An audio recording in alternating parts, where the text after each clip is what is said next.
to Aadhish Samayal. இன்னைக்கு நம்ம தீபாவளி ஸ்பெஷலா ஒரு ஸ்வீட் ரெசிபி தாங்க பார்க்க போறோம். மோதிச்சூர் லட்டு எப்படி செய்யறதுன்னு தான் பார்க்க போறோம். இது வந்து ரொம்பவே ஈஸியா டேஸ்டியா செஞ்சிடலாம். ரொம்பவே சிம்பிளாவும் செஞ்சிடலாம். இப்போ எப்படி செய்யறது, இதுக்கு என்னென்ன தேவை அப்படின்னு பார்க்கலாமாங்க. இப்போ இங்க மோதிச்சூர் லட்டு செய்யறதுக்கு நம்ம மாவு ரெடி பண்ணிடலாம். அதுக்கு இங்க ஒரு பவுல் எடுத்துர்க்கேன். இதுல 1 கப் அளவு கடலை மாவு சேர்த்துக்கலாம்.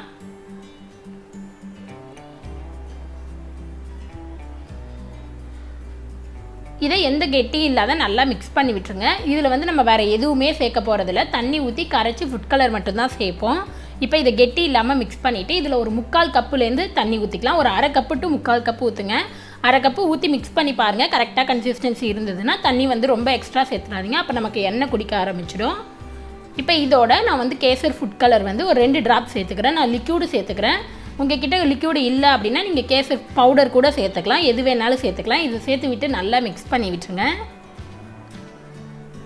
இப்போ பாருங்கள், நல்லா மிக்ஸ் பண்ணியாச்சு. மாவு வந்து நமக்கு இந்த கன்சிஸ்டன்சியில் இருக்கணும். ரொம்ப கெட்டியாகவோ ரொம்ப தண்ணியாகவும் இருக்கக்கூடாது. கொஞ்சம் மீடியமாக தண்ணியாக இருந்தால் தான் நமக்கு பொரிச்சு எடுக்க நல்லா வரும்.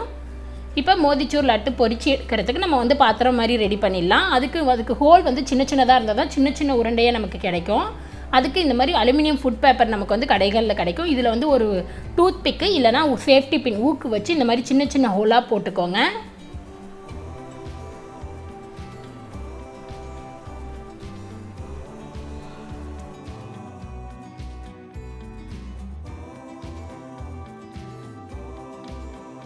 இப்போ பாருங்கள், நம்ம போட்டு எடுத்தாச்சு. இதுக்கு சின்ன சின்ன ஓட்டையாக இருந்தால் தான் பூந்தி வந்து நமக்கு சின்ன சின்னதாக வரும். அதனால இந்த மாதிரி ரெடி பண்ணி எடுத்துக்கலாம். இதில் வந்து செகண்ட் மெத்தடும் நம்ம பார்த்துடலாம். இந்த மாதிரி நார்மலாக பூந்தி பொரிக்கிறது நமக்கு கடைகளில் கிடைக்கும். இதில் வந்து ஹோல் வந்து பெருசாக இருக்கும். அதுக்கு வந்து நம்ம இந்த மாதிரி அலுமினியம் ஃபாயில் பேப்பர் எடுத்துகிட்டு இதுக்கு கீழே வச்சுட்டு இந்த மாதிரி நல்லா மேல் பக்கமாக ரேப் பண்ணி விட்டுருங்க. அந்த ஓட்டையை மறைக்காத அளவுக்கு நல்லா ரேப் பண்ணி விட்டுருங்க. இப்போ இதில் வந்து நம்ம குட்டி குட்டி ஓட்டையை போட்டு எடுத்துக்கலாம். இந்த மாதிரி டூத் பிக்கு இல்லைனா ஊக்கு எது வேணாலும் வச்சு நீங்கள் சின்ன சின்ன ஓட்டையை இதில் போட்டுக்கோங்க. ஆல்ரெடி அதில் ஓட்டை இருக்கும். அந்த அலுமினியம் ஃபாயில் பேப்பரில் நீங்கள் வந்து அந்த ஓட்டையிலே சின்ன ஓட்டையாக போட்டுக்கிட்டிங்கன்னா நமக்கு பூந்தி வந்து பொரிச்சு எடுக்கும்போது குட்டி குட்டியாக வரும் நமக்கு. இப்போ நம்ம எல்லாத்துலேயும் ஓட்டை போட்டாச்சு. பாருங்கள், நல்லா குட்டி குட்டியாக அழகாக போட்டு எடுத்தாச்சு. இப்போ இதை வந்து நம்ம பூந்தி பொரிக்க ஆரம்பிச்சிடலாம். அதுக்கு இங்கே எண்ணெய் வந்து நல்லா சூடாக இருக்குது. நம்ம வந்து ஒரு ட்ராப் போட்டதுமே நல்லா எழும்பி வரணும். அப்போ எண்ணெய் வந்து கரெக்டான சூட்டில் இருக்குது அப்படின்னு அர்த்தம். இப்போ இதில் நம்ம ரெடி பண்ணி வச்ச அலுமினியம் ஃபுட் பேப்பரில் நம்ம ரெடி பண்ணி வச்ச மாவை ஒரு கரண்டி எடுத்து ஊற்றிக்கோங்க. இதை வந்து லைட்டாக இந்த மாதிரி கையால் தட்டி விடுங்க. நீங்கள் வந்து கரண்டி வச்சோ இல்லை எதாலேயோ நம்ம வந்து நிரவி விடக்கூடாது. அப்படி வந்தால் பூந்தி வந்து நல்லா பெருசு பெருசாக வரும். இந்த மாதிரி கையால் லைட்டாக தட்டி விடுங்க. அப்போ நமக்கு அந்த ட்ராப்பாக கீழே இறங்கும். இப்போ பாருங்கள், நல்லா செவந்து வந்துடுச்சு. இதை அரிச்சு எடுத்துடலாம். இதே போல் நம்ம பொரிச்சு எடுத்துக்கலாம். உங்களுக்கு இதில் செட் ஆகலை அப்படின்னா அந்த கரண்டியில் கூட நீங்கள் பண்ணிக்கலாம். இந்த கரண்டிலையும் நான் இப்போ உங்களுக்கு போட்டு காட்டுறேன் பாருங்கள். இந்த மாதிரி கரண்டியை வச்சுட்டு இதில் வந்து ஒரு கரண்டி மாவு ஊற்றிட்டு லைட்டாக கையால் தட்டி விடுங்க கரண்டியை. நமக்கு அந்த ஹோல் வழியாக சின்ன சின்ன ட்ராப்பாக மாவு விழும். இப்போ இது நல்லா செவந்தது. நம்ம இதையும் அரிச்சு எடுத்துக்கலாம்.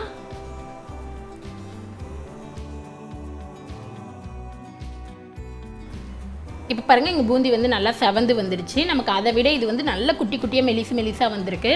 இந்த மாதிரி இருக்கும்போது நமக்கு மோதிச்சூர் லட்டுக்கு நல்லாவே சூப்பராக இருக்கும். இதை அரித்து வேறு ஒரு பிளேட்டில் மாற்றி எடுத்துடலாம். இதே போல் நமக்கு எந்த மெத்தடில் ஈஸியாக இருக்கோ அந்த மெத்தடில் நம்ம பூந்தி எல்லாத்தையுமே ஃபஸ்ட்டு பொரித்து எடுத்துடலாங்க. இப்போ பூந்தி எல்லாத்தையும் பொரிச்சாச்சு. அதுக்கு சக்கரை பாகு பண்ணிடலாம். அதுக்கு ஒரு கடாயில் 1 கப் அளவு சக்கரை சேர்த்துக்கலாம். நம்ம எவ்வளோ மாவு எடுக்கிறோமோ அதே கப் அளவு சக்கரை சேர்த்துக்கோங்க. அது மூழ்கிற அளவுக்கு ஒரு 1/2 கப் அளவு தண்ணி சேர்த்துக்கலாம். இது வந்து நல்லா கரைஞ்சி ஒரு கம்பி பதத்துக்கு வரணும். இப்போ சக்கரை வந்து நல்லா கரைஞ்சி வரட்டும். ஒரு கம்பி பதம் வந்ததும் நம்ம பார்க்கலாம். இப்போ நமக்கு ஒரு கம்பி பதம் வந்துருச்சு. அந்த ஸ்டேஜில் ஒரு 2 ட்ராப் அளவு ஃபுட் கலர் சேர்த்துக்கலாம். அப்போ நமக்கு இன்னுமே கலர் வந்து அட்ராக்டிவாக இருக்கும். இதோட ஒரு 1/2 டீஸ்பூன் அளவுலேருந்து 1/4 டீஸ்பூன் அளவு ஏலக்காய் பவுடர் சேர்த்துக்கோங்க. இப்போ நம்ம பொரித்து எடுத்து வச்ச பூந்தி எல்லாத்தையுமே சேர்த்துக்கலாம். ஒரு கம்பி பதம் அப்படிங்கிறது நம்ம கையில் தொட்டு பார்க்கும்போது ஒரு சிறு கம்பி மாதிரி வந்து உடஞ்சிடும். உடனே அந்த ஸ்டேஜ்லேயே நம்ம பூந்தி சேர்த்துடலாம். அடுப்பை ஸ்லோவில் வச்சுட்டு சேருங்க. ரொம்ப பதம் தாண்டிடுச்சு அப்படின்னா நமக்கு ரொம்ப சக்கரைப்பாகு இறுக ஆரம்பிச்சிடும். இப்போ பூந்தியை சேர்த்து விட்டுட்டு நல்லா மிக்ஸ் பண்ணி விட்டுருங்க. அடுப்பை ஸ்லோ ஃப்ளேமில் வச்சு மிக்ஸ் பண்ணுங்கள். இப்போ எல்லாத்தையும் நல்லா மிக்ஸ் பண்ணியாச்சு. இதை ஸ்லோ ஃப்ளேம்லேயே நல்லா ஒரு 3லேருந்து 4 நிமிஷம் அப்படியே வேக வச்சுக்கலாம். இப்போ இங்கே ஒரு 4 நிமிஷம் ஆயிடுச்சு. பூந்தி வந்து அந்த சக்கரை பாகு எல்லாத்தையுமே நல்லா அப்சர்வ் பண்ணி நல்லா ஊறிடுச்சு. இப்போ அடுப்பை ஆஃப் பண்ணிவிடுங்க. இதோட நம்ம பொடியாக நறுக்குன பாதாம், முந்திரி, பிஸ்தா நீங்கள் என்ன நட்ஸ் வேணாலும் சேர்த்துக்கலாம். நல்லா பொடியாக நறுக்கி சேர்த்துக்கோங்க. இதையும் சேர்த்து விட்டு நல்லா மிக்ஸ் பண்ணி விட்டுருங்க. அவ்வளோதான். இப்போ நம்ம ஆல்மோஸ்ட் நம்மளோட பூந்தி ரெடி ஆகிடுச்சு. அடுப்பு ஆஃப் பண்ணிவிட்டு இப்போ மூடி போட்டு மூடிடுங்க. இது ஒரு 10லேருந்து 15 நிமிஷம் அப்படியே இருக்கட்டும். கொஞ்சம் சூடு ஆறட்டும். நம்ம அதுக்கப்புறம் உருண்டை பிடிச்சி எடுத்துக்கலாம்.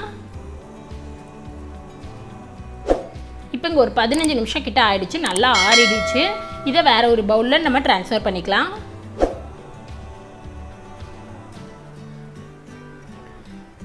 இப்போ இதை வந்து நம்ம அப்படியே கையால் கொஞ்சம் கொஞ்சமாக எடுத்து உருண்டையாக இந்த மாதிரி உருட்டி எடுத்துக்கோங்க.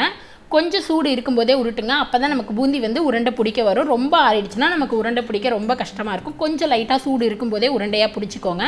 உங்களுக்கு என்ன மாதிரி சைஸ் வேணுமோ, சின்னதாகவோ பெருசாகவோ நீங்கள் எப்படி வேணாலும் பிடிச்சி எடுத்துக்கலாம்.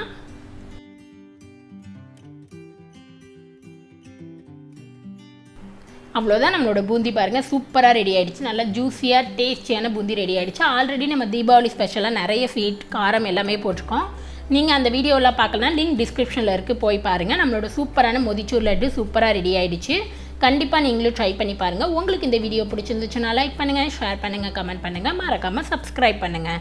கூடவே இருக்கிற பெல் பட்டனை ப்ரெஸ் பண்ணுங்கள். அப்போ தான் நான் எப்போ வீடியோ போட்டாலும் உங்களுக்கு நோட்டிஃபிகேஷன் வரும். நெக்ஸ்ட்டு ஒரு நல்ல ரெசிபியில் உங்களை பார்க்குறது வரைக்கும் பாய்.